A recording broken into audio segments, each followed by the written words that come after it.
comptabilité analytique, tableau de répartition. On peut aborder le sujet avec la théorie telle qu'elle est présentée dans le livre. Le livre est très bien fait, il est très complet. La théorie est peut-être un peu trop fournie pour le télétravail. Pour simplifier donc la chose, on va commencer par la pratique et on va travailler avec le tableau de répartition. Avant de continuer,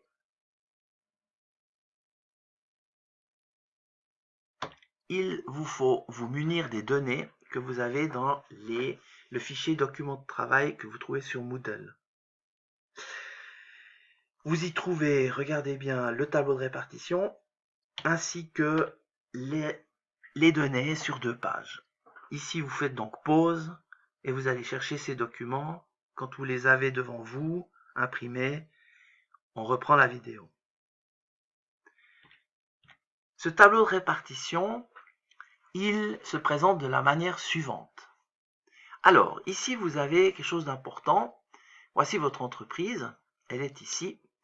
Ça, c'est vraiment votre fabrique. Vous avez bien entendu de l'administration. En l'autre, c'est vous. Vous avez des gens qui sont chargés de faire les achats qui sont nécessaires pour ensuite construire la voiture. Vous avez les ateliers d'usinage qui vont préparer les pièces des voitures et vous avez le montage qui vont monter les voitures pour que ça devienne des véhicules. Et ensuite, il faudra vendre ces véhicules, distribution. Donc, vous avez l'ensemble de votre entreprise qui est ici. Et ça, c'est pour fabriquer le produit A, voiture, le produit B, motocycle, et le produit C, camion, poids lourd. Parfait. Ici, vous avez des charges directes, mesdemoiselles et messieurs. Et ces charges directes, une voiture, pour faire une voiture, il vous faut de la tôle. Ça, c'est les matières premières. Et puis, il faut payer les gens qui vont faire le travail. Salaire direct. Vous savez très précisément combien de matières vous utilisez pour construire une voiture, combien de salaires vous devez payer pour construire une voiture, parce que vous avez clairement un atelier voiture, un atelier poids lourd, vous savez combien de gens il y a dans les ateliers voitures, donc vous pouvez calculer ici les frais directs sans autre problème, et vous ferez un total ici et vous aurez les charges directes. Suivront ici ensuite les charges indirectes. Ici dans cet exercice on en a quelques-uns qui vous sont déjà donnés, mais on peut en avoir d'autres. Ici on a ces charges indirectes là.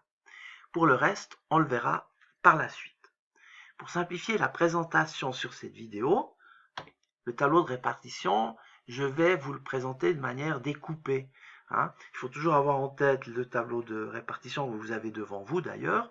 Et puis moi, je vais vous présenter simplement des parties de ce tableau pour qu'on voie mieux et qu'on puisse travailler plus efficacement. Ça, c'est vos données. Et regardez dans ce que vous avez dans les données. Vous avez ici, on commence avec les charges directes. Alors, on va peut-être lire la donnée. À l'aide des informations ci-dessous, il faut trouver le bénéfice net pour chacun des produits fabriqués pour le mois de mars 99. Vous voyez déjà la différence avec la comptabilité générale. On va trouver le bénéfice net non pas global pour l'ensemble de l'année, on va trouver le bénéfice net pour les voitures, et ceci pour le mois de mars. Parfait. On vous dit ici une première info qui est importante. La section administration, donc c'est nous, est une section auxiliaire, donc ça veut dire qu'on peut se passer de nous pour fabriquer des voitures. Voilà, et les autres sont des sections principales, ça veut dire qu'on en a besoin pour fabriquer des voitures. Voilà, ici on a les charges directes. Regardez, vous avez les bons d'achat pour les matériaux, qui concernent le produit A, B, C, et vous avez les salaires directs qui concernent A, B, C. Êtes-vous prêt pour le tableau de répartition? Pour commencer, il faut que je vous parle des charges supplétives et non incorporables.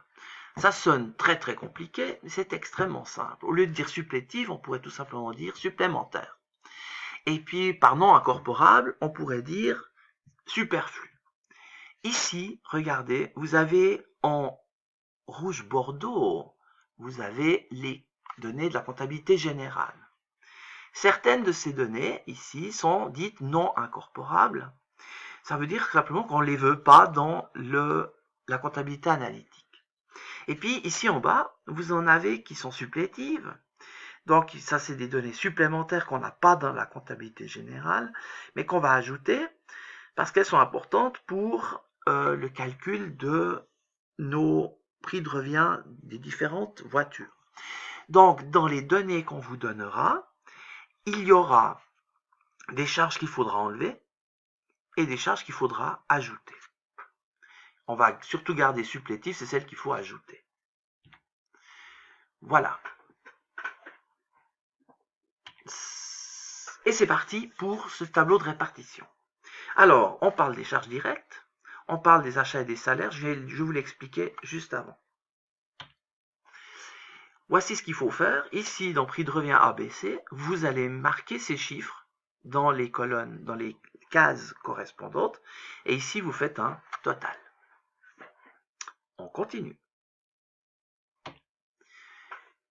Après les charges directes, il y a les charges indirectes. Et puis, ces charges indirectes sont les suivantes. 115, 15, 70, 56 pour salaire indirect, intérêt, ACE, amortissement. Vous reprenez votre tableau de répartition. Vous prenez ici les charges indirectes, d'accord, en francs, et vous mettez les données que je viens de vous fournir. D'accord? Ici, regardez cette colonne correction, c'est les charges supplétives et non incorporables. Donc, on va corriger ces chiffres-là, le chiffre de la colonne 1, on va les corriger avec les données qu'on nous fournit. La première de ces données, 15, la voici. Il y a lieu d'ajouter 15 représentant la rétribution du propriétaire. Ça veut dire, en langage clair, que le salaire du patron, dans une raison individuelle, on n'en a pas tenu compte. Donc, il faut qu'on en tienne compte, et on le fait ici. On ajoute 15 à 115, et ça vous fait 130. Mais il y en a d'autres. Regardez juste, je reviens sur la slide d'avant. Vous avez d'autres charges supplétives supplémentaires qui concernent les intérêts et les amortissements. Question, où est-ce qu'on trouve les données? Alors les données, vous les trouvez dans la clé de répartition de la page suivante. Alors, voilà la clé de répartition. D'accord? On vous dit, autre charge supplétive, intérêt et amortissement. Alors, regardez ici, tenir compte d'un intérêt de 6% sur les capitaux investis estimés à. Voilà. Donc vous avez investi des capitaux pour 200 dans l'administration, pour 500 dans les achats, pour 1500 dans l'usinage, etc. Ici, vous avez les amortissements. Pour les amortissements, vous avez 250 d'immobilisation dans l'administration, c'est les ordinateurs, le mobilier de bureau. Vous avez 500 dans les achats, vous avez 1800 dans l'usinage, vous avez 2400 dans le montage, et pour la distribution, vous avez quelques camions qui valent 125. Voilà. Il va falloir calculer un intérêt de 6% sur l'ensemble de ces éléments, et il va falloir calculer 12% sur l'ensemble de ces éléments. Voilà. Alors, pour faire ça, je vous ai remis ici la clé de répartition. Vous faites le calcul d'intérêt. Vous prenez 200 plus 500 plus 1500 plus 2500 plus 150. C'est l'ensemble des capitaux investis. Et vous faites 6%, s'il vous plaît. Ça fait 291. Je vais faire un calcul un peu compliqué après. On aurait très bien pu faire 6% de 200, 6% de 500, 6% de 1500 et ainsi de suite. Pour les amortissements, vous faites la même chose. Vous faites le total de tous les actifs immobilisés que vous avez. C'est là. Vous calculez 12% et vous trouvez 609. Que faire maintenant? Eh bien, ces chiffres de 609 et 291, je les mets ici. J'ajoute les corrections nécessaires, intérêt oublié, amortissement oublié. Maintenant, je peux faire le total ici, 115 plus 15, 130, 15 plus 291, 306, et ainsi de suite. Voilà. Maintenant, mesdemoiselles et messieurs, ces chiffres ici, ils sont importants. Le problème, c'est qu'ils sont indirects. Qu'est-ce que ça signifie? Ça signifie qu'on ne sait pas très bien si, parmi les salaires de 130, on ne sait pas combien correspondent à l'administration, aux achats, à l'usinage, et ainsi de suite. Donc, pour ça, il nous faut une donnée. Et la donnée, la voici. Les charges à répartir ici se répartissent avec une clé de répartition. C'est ce que je viens de vous expliquer. On ne sait pas très bien à quoi ça correspond. Donc, vous avez ici la clé de répartition qui vous dit que les salaires indirects, c'est important de voir que c'est indirect, 10% concerne l'admin, 10% concerne les achats, 40% concerne l'usinage, et ainsi de suite. Donc, regardez, 10% plus 10% plus 40 plus 25 plus 15, on se méfie, il faut que ça fasse 100.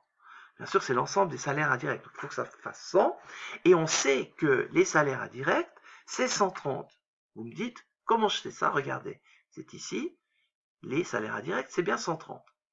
Voilà, donc, vous prenez de vos 130, vous prenez 10%, ça fait 13, et ainsi de suite. Vous appliquez les pourcentages, et ces chiffres-là, 13, 13, 52, etc., vous allez les mettre ici, salaire indirect, vous les répartissez, 13, 13, 52, etc.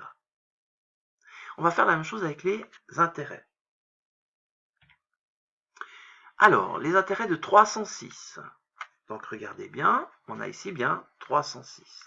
Alors, les intérêts de 306 se répartissent en proportion. C'est-à-dire, vous prenez le total de vos capitaux investis, 200 plus 500 plus 1500, etc. Ça fait 4850.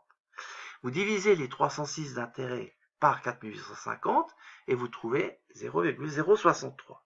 Ensuite, vous prenez ce chiffre et vous le multipliez par, à chaque fois, la clé de répartition qu'on vous donne. Donc ici, 0,063 fois 200. Et ça va vous donner 12,6 que j'arrondis à 13. À la fin, faites bien attention, il faut que ça fasse 306. Donc regardez, mes 306, j'ai fait mes calculs, j'ai trouvé ces chiffres-là, et il faut bien que je fasse attention que tout cela revienne à 306. On poursuit. On a les amortissements ici en bas, et ces amortissements, total des amortissements 5075. Vous divisez le total des amortes, 665, vous ne savez plus où c'était, mais c'était là, 665 c'est le total des amortes. Vous divisez ce chiffre par le total de vos immobilisations, et ça fait 0,131. Ensuite, vous faites 0,131 fois 250, et ainsi de suite. Voilà. À nouveau, faites attention que le total de vos frais fasse 665. Voilà. Donc, vous avez ces chiffres-là, et ça doit donner 665. Alors, dans votre tableau maintenant, vous avez la ligne salaire indirect, la ligne intérêt, la ligne amortissement qui est répartie. Il reste ACE qui n'est pas réparti.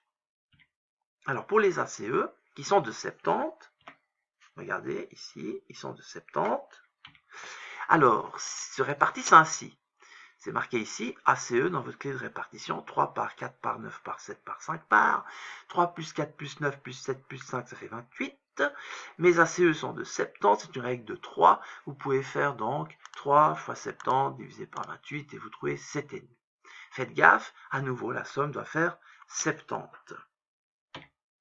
Voilà, donc 70, vous avez vos chiffres ici et vous arrivez à 70. Donc, votre tableau de répartition à moitié complété, il a cette apparence-là. On s'arrête ici, on se revoit dans la troisième vidéo.